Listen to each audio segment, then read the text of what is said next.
Understanding the middle ear can be made easy if you imagine the middle ear as a rectangular box with 6 sides. 1, 2, 3, 4, 5, and 6. So imagine this to be the middle ear. The sides, called the walls, are lateral, posterior, medial, anterior, roof, and the floor. Now, in order to see the structures inside the middle ear, let's open its walls.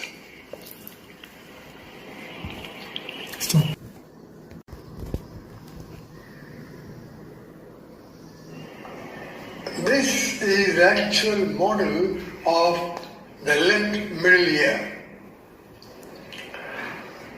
This is the lateral wall, mainly formed by the tympanic membrane, which is oval and obliquely set at an angle of 55 degrees to the floor, with the concavity facing laterally.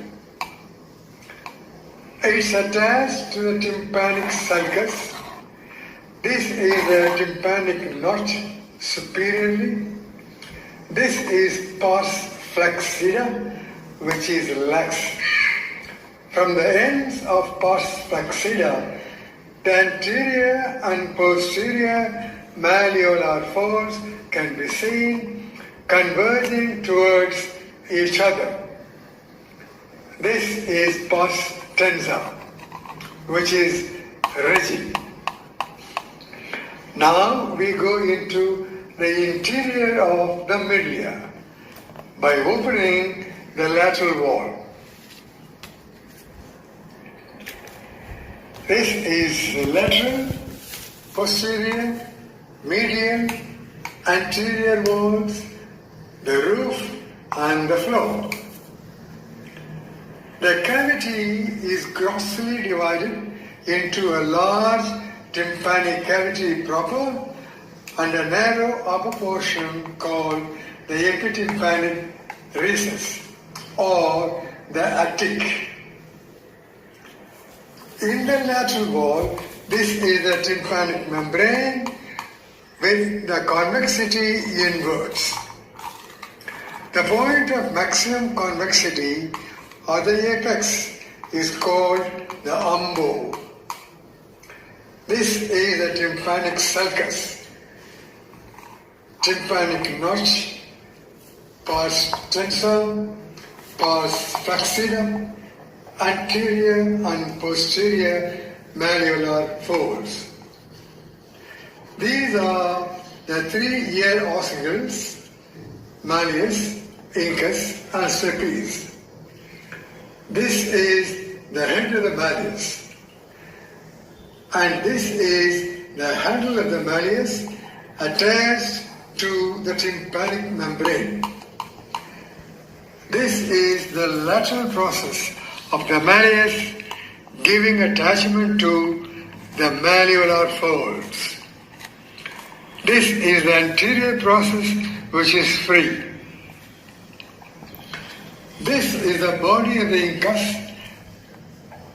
It articulates with the malleus. This is the short arm. This is the long arm, which articulates with the head of stapes. The stapes has a head and a neck. This is the footplate of stapes with the anterior and posterior processes. It closes the fenestra vestibuli. This is the chordae tympani nerve in the upper part of the lateral wall. This is the posterior wall. In the epitympanic recess, this is a large opening called the adytus to the mastoid antrum.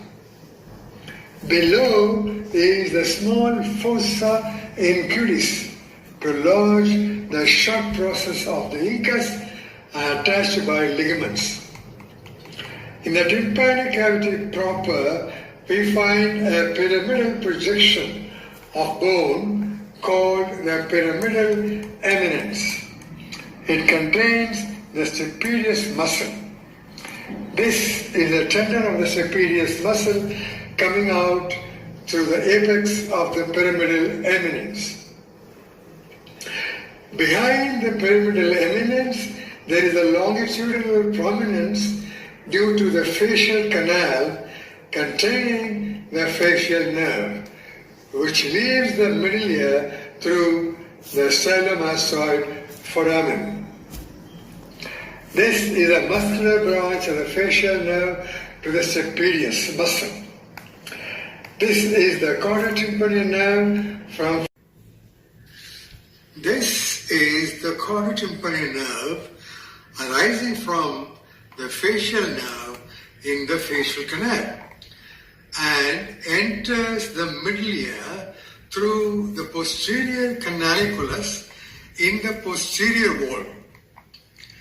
It traverses through the substance of the tympanic membrane medial to the handle of the malleus and leaves the tympanic cavity through the anterior canaliculus situated in the lateral part of the anterior wall close to the tympanic membrane.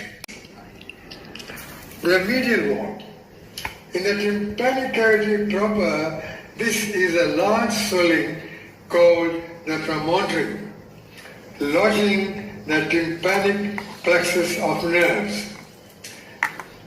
The tympanic plexus is formed from the two carotido-tympanic nerves from the carotid plexus surrounding the internal carotid artery.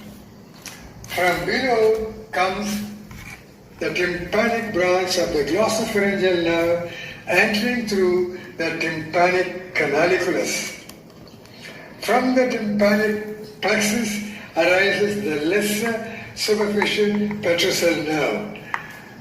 This is the sensory branch to the mucosa of the bony part of the auditory tube. Above the promontory is a horizontal tubular elevation produced by the underlying facial canal containing the facial nerve. Behind and above is the fenestra vestibuli, closed by the footplate of stapes. Behind and below is the fenestra cochlea, closed by the secondary tympanic membrane. In between is a small depression called sinus tympani. Now the anterior wall. The anterior wall is also called the carotid wall because you find the internal carotid artery close to it. This is internal carotid artery which is surrounded by the sympathetic plexus from which the two carotido-tympanic nerves arise. Above is an opening divided into two parts by a bony septum. Above the septum is the tensor tympani muscle. Below the septum is the bony part of the auditory tube. The bony septum runs posteriorly and above the promontory curves laterally in the form of a hook called the processus trochleariformis, around which the tendon of tensor tympani turns laterally to attach to the upper part of the handle of the malleus. This is a flow also called as the jugular wall, since the internal jugular vein is close to it. This is the tympanic branch of the glossopharyngeal nerve. Now coming to the arteries present, this is the superior tympanic branch from the middle meningeal artery, inferior tympanic branch from ascending pharyngeal tympanic branches of the internal carotid artery, stellomastoid branch from posterior auricular, and anterior tympanic branch from the maxillary artery.